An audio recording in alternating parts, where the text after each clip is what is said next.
it's Sierra with WTI. And are you looking to ring in this year the right way? Then let me show you what I bought to display my rings. I work in a little jewelry shop, and this is what I use to display my rings, and just look at the difference between what we had before and now with this little ring holder. It's super velvety and soft, so the rings can slide right on and right off. And then the finger shape that tapers, it's bigger at the bottom and smaller at the top, is great for showing multiple rings at once and showing the different sizes of them. So not only do I have some in the shop, but I had to buy one for my house because when I'm getting ready, I can easily see what I have. It's a nice little array, and then I can choose what I want to wear for that day. The soft texture of it helps to protect from any scratches on the ring.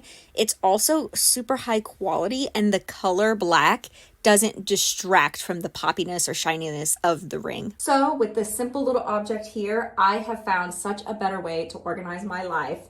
And that's just my point of view.